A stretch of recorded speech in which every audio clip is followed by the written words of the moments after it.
दोस्तों, इस संपूर्ण विश्व में सर्वशक्तिमान ईश्वर ही है और उनकी इच्छा के बिना एक पत्ता भी नहीं हिल सकता है। यह बात समय समय पर सिद्ध हो चुकी है कि ईश्वर प्रत्यक्ष रूप से भले ही दिखाई ना दे, लेकिन अप्रत्यक्ष रूप से वह इस संसार के कण कण में बसे हुए हैं। यह बात भी सत्य है कि हम में से कुछ लोग बहुत भाग्यशाली होते हैं क्योंकि उन पर ईश्वर की विशेष कृपा होती है। दोस्तों, भगवान श्री कृष्ण ने मनुष्य के ऐसे 7 लक्षणों के बारे में बताया है।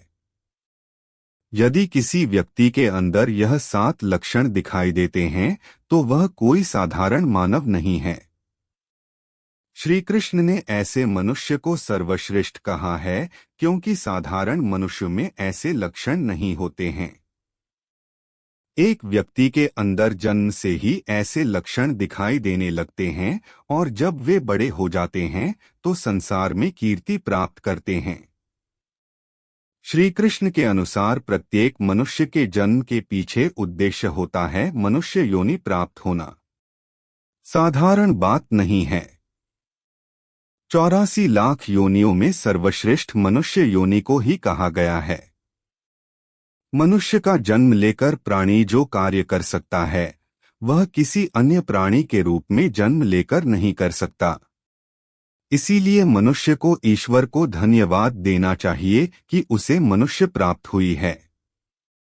मनुष्य का शरीर धारण करने वाले प्रत्येक प्राणी को इसका सदुपयोग करना चाहिए।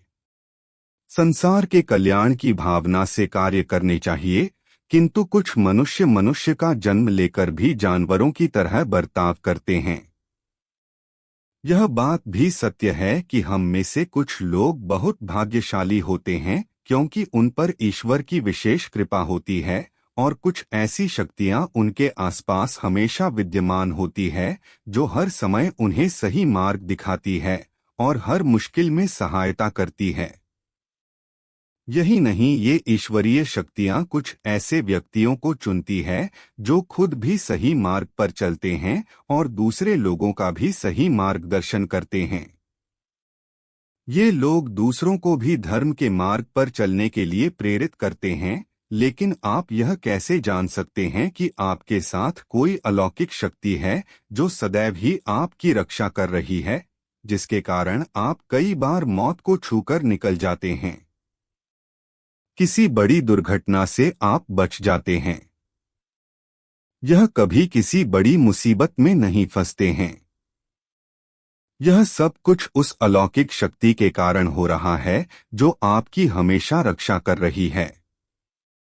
भले आप उसे माने या ना माने, लेकिन वह हमेशा ही आपके साथ मौजूद रहती है। आज हम आपको ऐसे 9 संकेत बताने जा रहे हैं जिससे आपको पता चल सकता है कि आप कोई साधारण मानव नहीं है, आप बाकी साधारण मनुष्यों से अलग है और भगवान हमेशा ही आपके साथ रहते हैं। तो चलिए जान लेते हैं उन संकेतों के बारे में। सबसे पहला संकेत भगवान श्री कृष्ण कहते हैं, जो मनुष्य किसी भी कार्य को करते समय सुख दुख के बारे में विचार नहीं करता है, चाहे सर्दी हो या गर्मी हो, वह कभी अपने कार्य को बीच में नहीं छोड़ता है, चाहे कितने भी संकट खड़े हो जाएं। वह अपने मार्ग से विचलित नहीं होता। हर परिस्थिति में अपने काम में लगा रहता है, चाहे उसे लोग भला कहे अथवा बुरा। वह अपना कार्य पूरी निष्ठा के साथ करता है। उसे खुद पर और ईश्वर पर पूरा विश्वास होता है कि एक दिन वह अवश्य सफल होगा। दूसरा लक्षण है, कभी दूसरों की बुराई नहीं करता। श्री कृष्ण कहते हैं, जो व्यक्ति जीवन में कभी दूसरों की बुराई नहीं करता, वह सदैव ही दूसरों के विषय में अच्छी बातें ही करता है। वही व्यक्ति सर्वश्रेष्ठ होता है। आजकल लोग छोटी छोटी बातों पर दूसरों की बुराई करते हैं। हर वक्त दूसरों को अपमानित करना, दूसरों की चुगली करना, दूसरों का अहित करना आदि प्रकार के निंदित कार्य करते रहते हैं। इसी कारण से वे लोग जीवन में कभी सफल नहीं होते हैं। तीसरा संकेत है, जो व्यक्ति अपने दैनिक कार्यों से बचा हुआ समय ईश्वर की भक्ति, आराधना और नाम स्मरण में व्यतीत करता है और ईश्वर को ही सत्य मानते हुए उसकी अनुभूति करने में समर्थ होता है। वास्तव में उस व्यक्ति के आसपास एक ईश्वरीय शक्तियों का पवित्र घेरा होता है, जिसके कारण उसे ईश्वर का आभास होता रहता है। इन लोगों को ईश्वर पर पूर्ण विश्वास होता है। चाहे दुख हो या सुख, यह हर परिस्थिति में ईश्वर को याद करते हैं और कभी ईश्वर का अपमान नहीं करता है।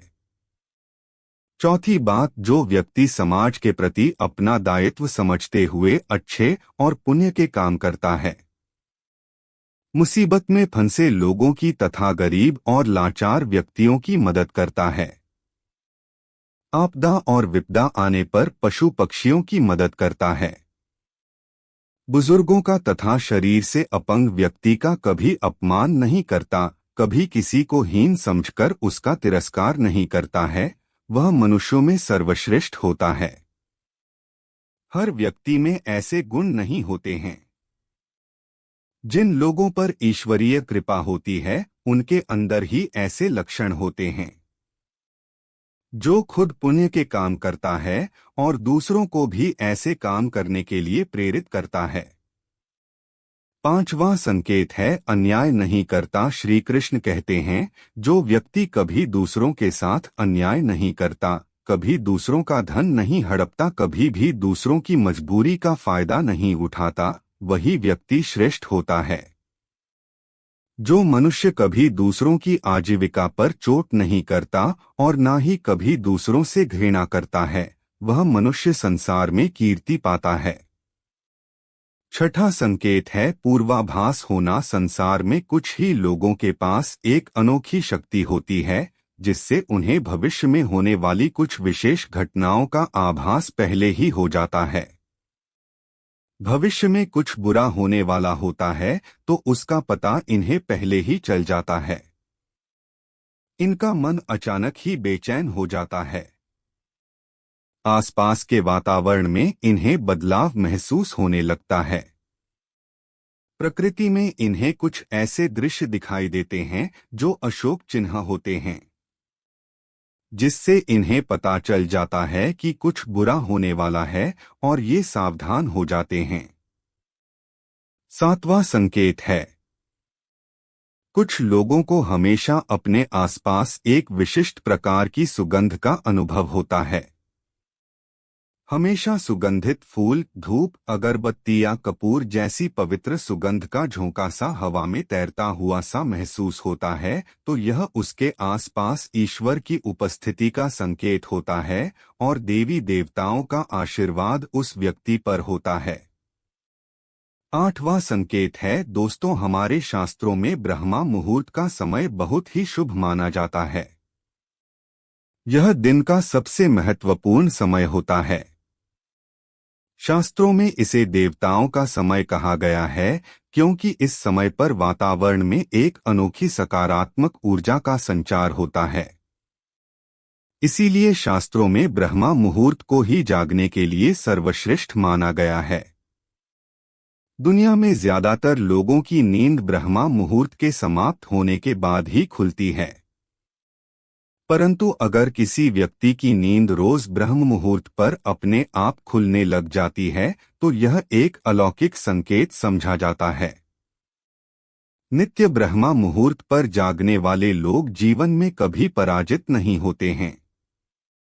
इस समय पर जागने वाले लोग सदैव प्रसन्नचित्त रहते हैं और ईश्वर की भक्ति में अपना मन लगाते हैं। इनकी बुद्धि अन्य लोगों से तेज होती है और ये बहुत ही समझदार होते हैं। ब्रह्मा मुहूर्त पर जागने वाले लोगों का मन जलाशय की भांति शांत होता है। ये कभी क्लेश और लड़ाई झगड़े नहीं करते हैं, कभी वाद विवाद में नहीं फंसते हैं। ऐसा व्यक्ति निश्चित रूप से ईश्वर की इच्छा के अनुसार ही ऐसा करता है। उसे ऐसा करने के लिए ईश्वरीय शक्तियां ही प्रवृत्त करती है। नौवां संकेत है दोस्तों, कई बार हम मंदिर में या किसी धार्मिक स्थल पर भजन, कीर्तन या कथा सुनने जाते हैं। कितने भी सुंदर भजन हो या कितनी भी अच्छी कथा हो, बीच बीच में हमारा ध्यान भटक ही जाता है और हम कभी अपने घर के विषय में तो कभी अपनी किसी समस्या पर या फिर आसपास बैठे लोगों का विचार करने लगते हैं। लेकिन कुछ लोग ऐसे भी होते हैं जो यही भजन, कीर्तन या कथा सुनने में इतने तल्लीन हो जाते हैं कि उन्हें किसी भी बात का होश नहीं रहता है। उन्हें बस अपने आसपास पवित्रता का एहसास होता है और बहुत सी शुभ ध्वनियां सुनाई देती है, जैसे कि शंख, बांसुरी या मंदिर के घंटे की आवाज। निश्चित ही ऐसे व्यक्ति ईश्वर की कृपा के अधीन होते हैं और ईश्वर उनके बहुत ही समीप होते हैं और इसलिए ही उन्हें इन चमत्कारी ध्वनियों का आभास होता है। जो व्यक्ति ईश्वर के चरणों में ही परमानंद की अनुभूति करता है और ईश्वर भक्ति को ही वास्तविक आनंद मानता हो, ऐसा व्यक्ति ना तो कभी दुखी रह सकता है और ना ही किसी को दुख दे सकता है। ऐसे व्यक्ति का मन और मस्तिष्क हमेशा शांत रहता है, जिससे वह कभी भी सत्य और सदाचार के मार्ग से विचलित नहीं होता है। यही उसे ईश्वर से मिला हुआ एक विशेष आशीर्वाद होता है, जिससे वे हमेशा समाज में एक आदर और सम्मान का स्थान प्राप्त करते हैं। तो दोस्तों, अगर किसी व्यक्ति में ये 9 संकेत होते हैं तो उस व्यक्ति पर ईश्वर की विशेष कृपा है, ऐसा समझना चाहिए। तो दोस्तों, अगर आपको भी ऐसे संकेत मिले हैं तो हमें कमेंट में अवश्य बताएं। वीडियो अच्छी लगी हो तो वीडियो को लाइक करें और अपने दोस्तों के साथ भी शेयर करें और कमेंट में जय श्री कृष्ण लिखना ना भूलें। धन्यवाद।